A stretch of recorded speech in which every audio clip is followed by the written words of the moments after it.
futboldaki Şampiyonlar Ligi finalinin 4 sene üst üste bu tesiste yapıldığını düşün. Elim alınca birdenbire ben de heyecanlandım böyle. Alanya Belediyesi serinleme tüneli diyor. Nedir serinleme tüneli? Tabii tüm tesisimiz sıfır karbon ayak izine sahiptir. Düşünebiliyor musunuz? Bir Danimarkalı geliyor sizin standınıza. Orada Alanya'da hava nasıl diye soruyor. İşte buyurun canlı yayındayız. Plaj voleybolu oynanıyor her yönüyle. Hiç bizi yalnız bırakmadı. Her gün 3300 kişilik bu koskoca tesis ağzına kadar doldu. Korendon Spor Talks'a hoş geldiniz. Bu hafta bir cennetteyiz. Alanya cennetindeyiz. Ve eski bir dostla birlikteyiz. Alanya Belediye Başkan Yardımcısı sevgili Abdurrahman Açıkalın. Hoş geldiniz. Hoş bulduk. Sizler de hoş geldiniz. Bunca yıl sonra değil mi? Evet. Çok uzun yıllardan sonra yine birlikteyiz. Neredeyiz Abdurrahman Bey? Şu anda bir Alanya'daki, cennetteyiz, Alanya'dayız. Beach voley'in cennetindeyiz, kalbindeyiz şu anda. Evet, doğru. Çok iyi söylediniz. Bizim geçen sene büyük bir uğraşlarla hayata geçirdiğimiz Alanya Uluslararası Plaj Sporları Merkezi'ndeyiz. Bu plaj sporları merkezimizi geçen sene biz 6 Haziran'da bitirdik. 9 Haziran'da da dünyanın en büyük turnuvalarından bir tanesini. Oraya geleceğiz. Oraya geleceğiz ama biraz geriye dönmek istiyorum. Alanya nasıl beach voley'in merkezi haline geldi? Hem Türkiye'de hem de dünyada. Evet. Şöyle, o zaman isterseniz şöyle devam edelim. 1991 senesinde biz Alanya'da şehrimizin bir spor ile marka olması konusunda büyük bir atılım yapmıştık ve şehrimize triatlon organizasyonuyla bir markalaşma yolunda çok büyük bir çaba sarf etmiştik. Hemen akabinde 1992 senesinde de plaj voleybolunu şehrimize kazandırmıştık. Dolayısıyla O zaman oynanır mıydı sahilde böyle Evet. voleybol vesaire? Onun çok öncesinde 1970'li yılların başlarında ben daha o zamanla henüz daha 8-9-10 yaşlarındayken benim bütün abi ya da amca konumunda olan rahmetli babam herkes plajda voleybol oynardı. Yani evet Alanya'nın plaj voleybolu Alanya'nın DNA'sında vardı. Dedelerin babalarının attığı bir tohum bu o zaman. Kesinlikle doğrudur. Yani Alanya'ya özgü bir spor dalı hangisidir diye soracak olursanız bu plaj voleyboldur. Ve plaj voleybolunu biz hiç böyle altılı oynamazdık. Yani üçlü, dörtlü, ikili o şekilde formatını oynardık. Yani dünya plaj voleybolunu bilmez iken biz Alanya'da plaj voleybolunu bu şekliyle oynardık. Buraya gelirken, bu merkeze gelirken bir şey çok dikkatimi çekti. Alanya'da beach voley aslında bir spor değil. Bir yaşam standardı, bir yaşam şeyi haline gelmiş. Dolayısıyla sahili dolaşırken hep geldim. Fileler var, çizilmiş, oynayan insanlar var, Tabii. gençler var, yabancılar var. Burada artık voleybolu bir Alanya'nın kültürü haline getirmişsiniz voleybol. Evet. Plaj voleybolu. Kesinlikle öyle. Ne iyi ki öyle oldu. Ve bu zamana kadar da mesai bitiminde insanların gittiği yer plaj voleybol oynamaya giderler. Değil mi? Evet. Yani mesai bitince siz ne yaparsınız? Ya da ne yaparız büyük şehirde, başka yerlerde? Ama Alanya'da artık böyle mesai bittiği zaman plajlara gidilir, plaj voleybolu oynanır. O bir yerleşik bir kültürdür. Dolayısıyla böylesine büyük uluslararası organizasyonlara soyunmak evet bizim için riskti. Ama şunu çok iyi biliyorduk, Alanya'nın DNA'sına vardı plaj voleybolu. Alanya'nın kanıksadığı bir spor dalı, etkinlikti, yaşam tarzıydı. Yaşam tarzı. Yaşam tarzı. Şimdi buraya gelmeden önce sizin de gönderdiğiniz bir takım bilgileri incelediğim zaman burayı olağanüstü buldum. Olağanüstü buldum. Sanıyorum beraberdik ama karşılaşmadık. 2016 Rio Olimpiyat Oyunları'nda olağanüstü bir spor, beach voley tesisi vardı. Copacabana'ya kurulmuş. Copacabana, evet. Ben hani işin doğrusunu söylemek gerekirse bir parçada hasetle, kıskançlıkla bakmıştım oraya. Tabii. Burada mükemmel bir tesis oluşturmuşsunuz. Burayı anlatma şansınız var mı bizim? Kaç bin kişiliktir? Uluslararası standarda ne kadar uygundur? Bu kum.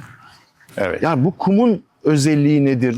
Hani doğal mıdır yoksa bir katkı maddesi var mıdır? Dolayısıyla hem bu tesisleri hem antrenman alanlarını, şu gördüğümüz alanları bize anlatabilir misiniz burada? Büyük bir keyifle. Biz bu alanın Uluslararası Plaj Sporları Merkezi olması konusunda karar verdiğimizde ilk incelediğimiz buranın kumuydu. Bu yaklaşık 150 metre ilerisinden Alanya'nın bu zamana kadar tarımda çok faydasını gördüğü Oba çayı vardır. Oba çayının yüzyıllar boyunca getirdiği kumdur bu. Ve kumu Kanada'ya teste gönderdiğimiz zaman 100 üzerinden 100 aldı. Evet, plaj voleybolu için en iyi kum olarak addedildi burası. En iyi doğal kum. En iyi doğal kum olarak addedildi. Bu bizim için çok büyük bir kaynaktı. Çünkü tesisleri kuracağımız yerde eğer bu kaliteyi yakalayamasaydık uluslararası organizasyon almamız çok zordu. Kaliteden kastınız ne? Bu kumun özelliği ne? Şimdi bakın sabah saatlerinde buraya yağmur yağdı. Eğer ki bu kum Mısır'da olsaydı bu çamur kıvamındaydı. Ama burada değil. Sporcunun ayağına yapışmıyor, koluna yapışmıyor, eline Evet, işte yapışmıyor. örneklerini görüyorsunuz. Evet. Oynuyorlar, hiçbir tarafına yapışan yok ki sabahleyin sağanak halde yağmur yağdığı halde. Bunun örnekleri var, farklı örnekleri var mesela. İşte İsviçre'de Ceştat denen bir şehirde de çok büyük organizasyon yapılıyor. Oraya taşıma kumlar geliyor, sanayi kumları geliyor. Ama biz de çok şükür ki bunlar doğal kum üzerindeyiz. Bu bizim için çok büyük bir nimettir. Doğal kum üzerinde plaj voleybolu oynanıyor olması. Kum doğal. Peki bu tesislerin tümü doğal mı? Beton kullandınız mı? Sıfır beton kullandık. Büyük bir gururla sizlerin vesilesiyle izleyenlere bunu aktarmak isterim ki tüm tesisimiz sıfır karbon ayak izine sahiptir. Sıfır karbon ayak izi. Hiçbir yerinde beton yoktur. Hiçbir noktasında beton yoktur. Bunu büyük bir gururla söylüyoruz. Sizlerin aracılığıyla da izleyenler herkese bunu ifade etmek isteriz. Beach voley kültürünün üzerine. Dünyada hangi noktadayız?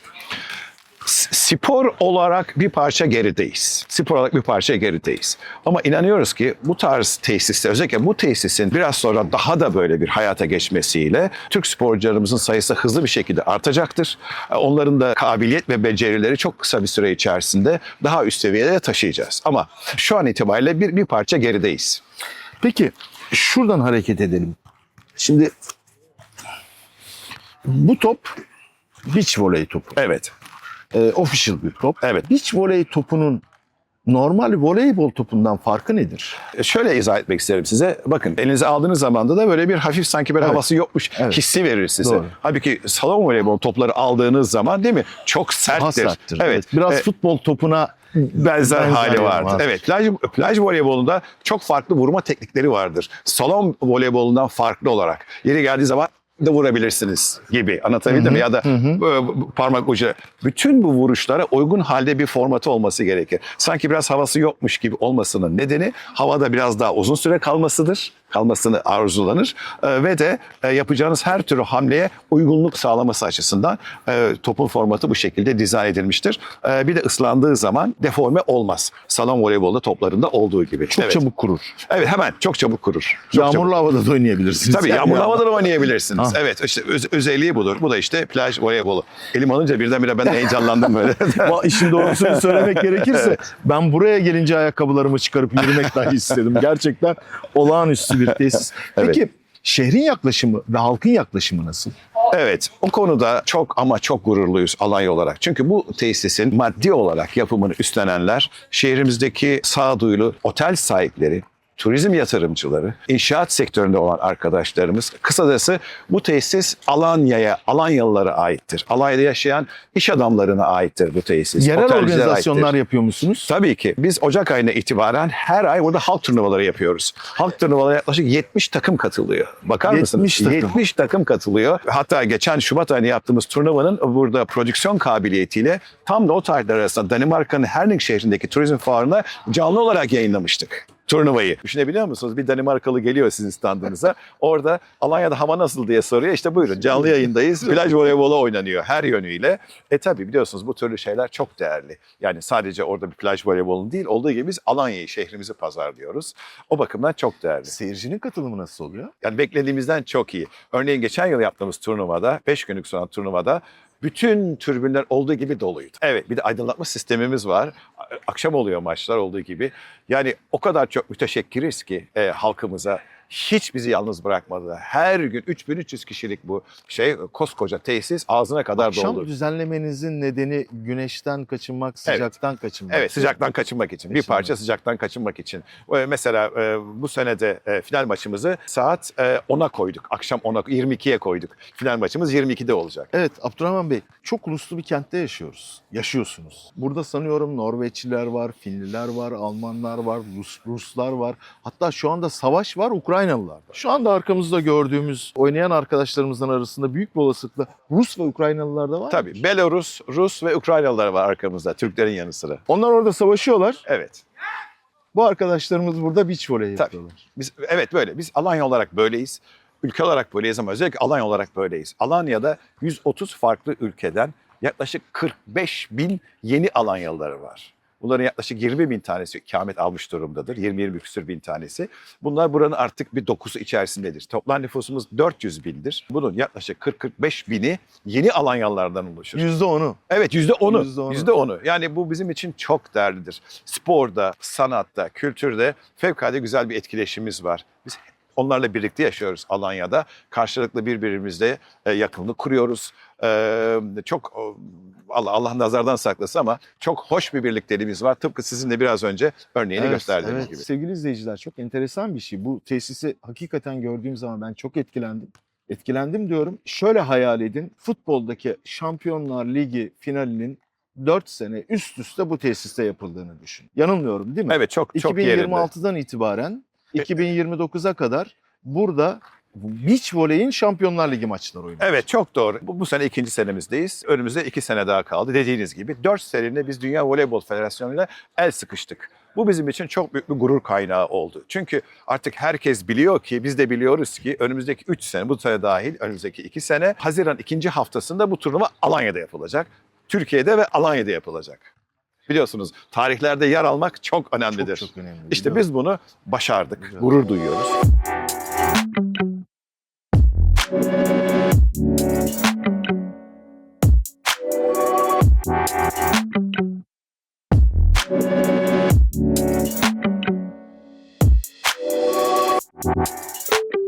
Evet, Abdurrahman Bey.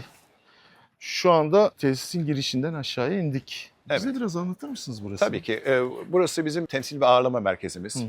Türkiye'de bir tek burada var bu tesis. Dünyada da sayılı yerlerde vardır. Böylesine bir uluslararası normda olan bir yapıdır. Üst tarafta gelen misafirlerimizi ağırlıyoruz. Onlara yiyecek içecek hizmeti verirken ve ön tarafta da işte Karşılaşmaları izliyorlar. Evet. Aha. Hemen sağ tarafımızda bunlar tesise yakın olması adına bedensel engelli sporcularımız Bu ve de standart değil mi? standarttır. Bu olması gereken. yani. %100 olması gerekiyor. %100 olması gerekiyor. Arkanızdaki bir bina. Evet, burada da 13 tane konteyner vardır. O 13 tane konteynerlarda uluslararası teknik delegelerin, hakemlerin ve de teknik de kısmında çalışan ofisleri vardır. Aynı zamanda duş tuvaletleri de vardır. Şimdi sporcuların Evet, sporcuların dinlenme alanına giriyoruz. Sporcular maç aralarında klimatize olmuş bir alanda ve aynı zamanda da isterlerse bir parça yiyip içebilecekleri bir alan olması Lunch alanı. gerekiyor. Evet, bu alan sadece sporcuların girdiği bir alandır. Bu alana basın mensubu dahi giremez. Biliyorsunuz uluslararası etkinliklerde bu çok önemlidir.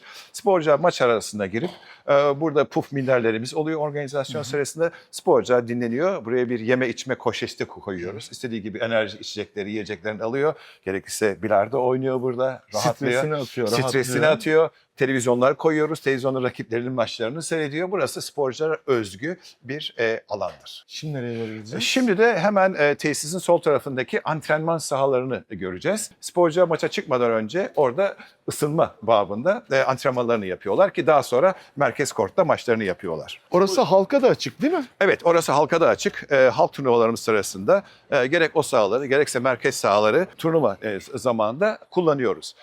Oyunlar sırasında turnuva sırasında bu sahaların sayısını azaltabiliyoruz. Azaltılan sahalarda da maçlarımız oluyor. Kategorilere göre orada oluyor. Tabii ilk böyle eleme grup maçları orada oluyor. Tıpkı diğer spor disiplinlerinde olduğu gibi üst seviye sporcuların maçları her zaman için öncelikli. Yani merkez korta alıyoruz. Daha kolay anlatılması açısından tıpkı tenisteki gibi bir merkez kortumuz var burada. İşte merkez kortumuz Merkez burası. kortumuz 2500 burası. kişilik. Bunlar da yan kortlarımız, yan sahalarımız. Aynı tenis diliyle konuşacak olursak. Biraz önce bahsettiğim gibi burada hem duşlar var, tuvaletler var. Burası hem sporcular için hem teknik delegeler hem de hakemler için ayarlanmış. Uluslararası normlara sahip. Bakın biraz önce çok güzel bir soru sormuştunuz. Bu hiç beton var mı diye. Bakar mısınız? Beton yok, Bütün sistem olduğu gibi hiçbir şekilde beton yok ve de Burayı kaldırdığınız anda doğallığı ortaya çıkacak. her şey. Her şey. Değil mi? 1 santimetre kare dahi burada beton yok Evet. gördüğünüz gibi. Diğer bir örnek işte buyurun elektrik direklerimizi monte ettiğimiz sisteme bakın. Orada, orada toprağa taşlar, gömülü evet. Değil, tabii. Tabii beton yok orada da. O taşları kaldırdığınız zaman orası bitmiştir artık. Evet. Bu tarafta sanıyorum ofislerimiz değil mi? Ofislerimiz devam ediyor oraya. Devam ediyor. Çünkü bu uluslararası kurallar gereği belirli sayıda ofislerin gelen uluslararası delegelere ve hakemlere verilmesi zorunluluğu vardır. Tıpkı diğer spor disiplinlerinde de olduğu gibi. Şimdi merkez korta gidelim artık. Hay hay, olur. Birlikte röportajı yaptığımız korta. Evet. Son detayları da orada öğrenelim ve Evet. size veda edelim. Orada bir küçük bir detay var size göstermek istediğim. Tamam, Buyurun aynen. gidelim. Abdurrahman Bey, benim bir şey çok ilgimi çekti. Burada Alanya Belediyesi serinleme tüneli diyor. Nedir serinleme tüneli? Tabii şehrin adı Alanya olursa tabii ki serinleme tüneline ihtiyaç olur Haziran'da. Evet, sporcuların sahaya çıkmadan önce kullandığımız tünel bu. Yani dışarıda sıcakta beklerken evet serinlikte beklesin diye kurduğumuz bir şeydir, tüneldir bu. Sadece şey mi, yoksa bir havalandırması da var mı içeride? Yok, kısa süreyle bekliyorlar. süreli. Yani bu güneşin altında beklemesinler diye. O kısa süreli bekledikleri, hani bir parçada tabii üzerine giydirmelerin olduğu, biraz da espri katıldığı bir tüneldir yani. Peki burası şimdi turnuva başladığı andan itibaren sanıyorum tek saha olacak değil mi? Çift değil. Evet, şu anda 2 tane saha görüyoruz. Hı hı. Bu sahalar turnuva sırasında kuzey-güney formatında tek saha olacak. Merkez kort tek saha olacak. O sahanın yan tarafında da tıpkı bugün için basketbolda gördüğümüz gibi hani saha için oturma yerleri vardır ya. Jack Nicholson'ın falan. Evet, Jack Nicholson'ın olduğu gibi işte o şekliyle burada bir oturma grupları oluşturuyoruz. Evet, o çok ilgi ve alaka görüyor. Takdir edersiniz ki bugün için bir olimpiyat şampiyonunu, dünya şampiyonunu ona 3 Elinizi metre uzatacak kadar yakın elinize yakın olmanız, Evet. onun böyle smaç servis atarken sıçradığı zaman değil mi o nefesini duyuyor Evet, olmanız çok değerli olacak. Burada yukarı kısımda biraz önce bahsettiğim gibi temsili bir ağırlama kısmımızda bizim oturma gruplarımız var. Oradan maçlar seyrediliyor Şimdi çok gibi. enteresan bir şey değil mi? Aslında hani futbol ya da basketbol ya da voleybol hiç fark etmiyor. İzlerken aslında bir anlamda kale arkasından izleyecek VIP'ler. Evet, kale arkasından izliyorlar. Kale arkasından izleyecekler. Kale arkasından izleyecekler. Kuzey güney deyince Evet, kale arkası gibi görünüyor Evet. ama bütün böyle şeyin tutulduğu yer. daha yüksekten, evet. daha net izleyebiliriz. Biraz önceki sürprizim şuydu Mehmet Bey, belki dikkatini çekmiştir. Filenin üzerine evet. değil mi? Alanya yazısı var filmde. Evet, Alanya yazıyor. Evet. Bu fileleri biz özel olarak yaptırdık. Evet, biz Alanya'nın buradaki marka belirliliğini arttırmak için yaptığımız bir çalışmaydı. Bu bizim için sıradan bir voleybol filesi değil, artık şehrimizle özleşmiş bir şeydir. Alanya'nın official filesi. Evet, tabii ki. Değil mi? Tabii Alanya'nın official filesi ve çekilen her bir fotoğrafta, videoda veya benzeri görselde de burası neresi demiyorsunuz artık. Burası Alanya olduğu Alanya belli. diyorsunuz. Abdurrahman Bey, gerçekten emeklerinize sağlık. Yani emeği geçen herkese de teşekkür etmek istiyorum tekrar. Olağanüstü bir tesis. İnşallah olağanüstü bir organizasyona da tanık olacağız. İnşallah Haberin sizlerin sayesinde de sesimizi Estağfurullah. ülkemizde ve ülkemiz dışında da duyurmayı İnşallah. çok arzu ediyoruz. İnşallah. Desteğinize çok ihtiyacımız var. İyi ki geldiniz, iyi ki ihtimam gösterdiniz. Nezaketiniz için çok Sağ teşekkür olun. ederiz. Böyle bir programın yapılması için de. Sağ olun. Tabii ki o çok büyük Corendon ailesine de biz çok teşekkürlerimizi iletmek isteriz. Onlar da iyi ki varlar. Ben de İyi onların ki- sözlüsü olarak size teşekkür edeyim. Tesis için o Tamam, zaman. teşekkür ederim. Çok Sağ ol. teşekkürler. Sağ ol. Haftaya görüşmek üzere.